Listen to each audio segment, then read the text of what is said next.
Hello, my name is Pete Wells from the Sensory Stories podcast. Today, I would like to share with you a couple of apps that I'm using to help me and my students become more engaged in the creative process of making sensory stories. As people who use my stories know, I like to animate them. This is so my students can tell the story using switches. This gives them a voice. It's great for reinforcing cause and effect and makes the stories more visual. It's a long and arduous process, but it's always worth it in the end. One of the things that is a real pain though was doing the backgrounds. I'm always very careful to try and use the right image, something that was simple and wouldn't be too complicated for our students to be able to decode. I also needed to stay away from copyrighted images and use images that wouldn't detract too much from the characters, which were usually the most important things. This was a real hassle, and I often just used to resort to doing everything myself. Thankfully, I've recently found a couple of lovely apps that allow me, or more importantly, my learners, to create some beautiful backgrounds quickly, simply, and easily that really do the job. So today I'm going to tell you about Waterlogue and Oil Painter.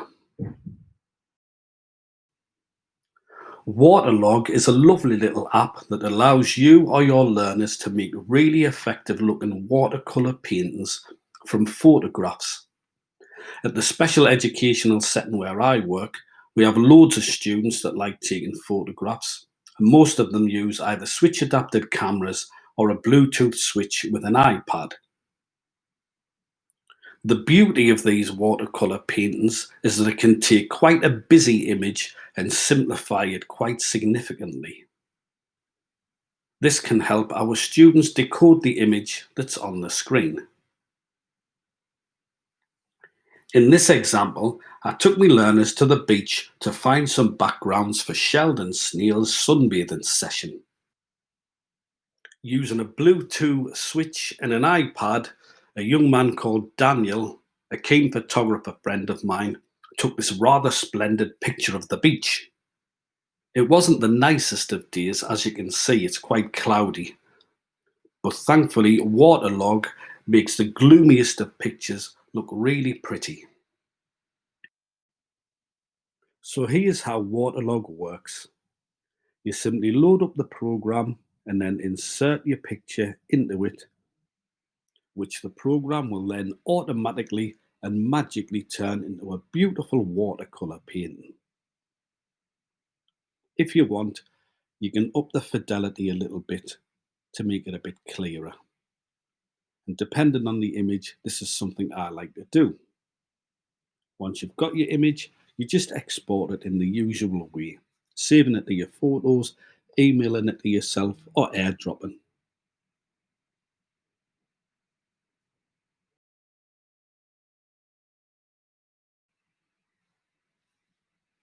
Back in my trusty PowerPoint, I simply insert that image in the usual way, resize it, and send it to the back.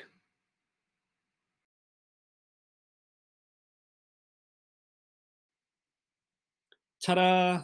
We now have Sheldon on the beach, but not just any old beach. It was the beach that me and my students visited, the beach that they photographed and manipulated, which is great for giving them some ownership of the story, linking the story to the previous learning, and giving them a walloping great shot of self-esteem. It's a win-win situation. Ho ho! At the beginning of this video, I talked a little bit about wanting to make my characters pop against the backgrounds, and sometimes using the waterlogged method can still make things a little bit overly bright and a little bit busy. In this example, I'm going to use it to make a background for my story, Gobbin Hood and his merry phlegm, ho ho, which takes place in a forest. This gave me and my students a great excuse to jump on the minibus and go to the local park to take photographs of all the beautiful trees and foliage there. Once we decided on which images we were going to use, it was again just a case of popping them into Waterlogue and turning them into beautiful watercolour paintings. Easy. Again, I simply put it into PowerPoint as a picture, resize it, and send it to the back. Gorgeous.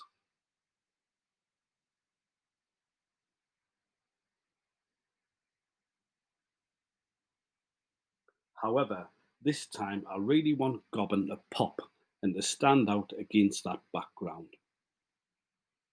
So a very simple thing I can do is to go into the picture properties of that background and turn the transparency up. This fades the picture considerably against the white background underneath and really makes Gobbin pop. Beautiful. The next app I would like to show is Oil Painter, which unsurprisingly is an oil painting app. Some of my stories require a messier, more classic background, and I like my learners to use Oil Painter to make these.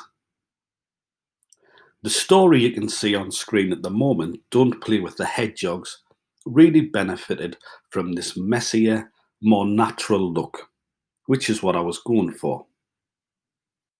In this example, I'm going to turn this photograph that my student took of a couple of trees into a lovely oil painting. The interface for the app is really simple. I've loaded the picture and I can see it by pressing the eye at the bottom of the screen. This slider allows me to control the thickness of my paintbrush. 1 is a big fat brush for broad strokes, whereas 4 is a nice fine brush for detail. This is great for differentiating your activities. So with my photo loaded in the background, it just takes a few short strokes on the iPad to make this beautiful image begin to come to life. I'm just going to up the fidelity of my brush a bit and keep checking my original image to get those details in. This is something that our students can do with just a few gross or fine motor movements.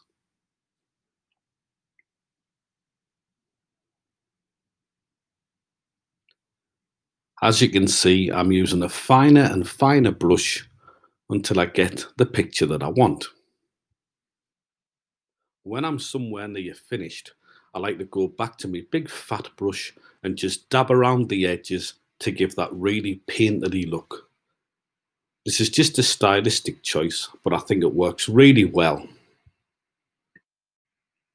And there it is, beautiful, something that Leonardo da Vinci or Bob Ross himself would be absolutely thrilled with. This is ready to be a background in a sensory story or even go in our college art gallery to sell to parents. Fantastic. Something else I like to do with this program is to make little motivational activities. Here I've put a picture that highly motivates one of my learners into the program, and it's up to them to guess what it is. What colour is it? What shape is it? Who do we think it is? Of course, it's SpongeBob SquarePants, but you can put anyone you like in this and come up with a nice little communication and gross motor app that really motivate your students.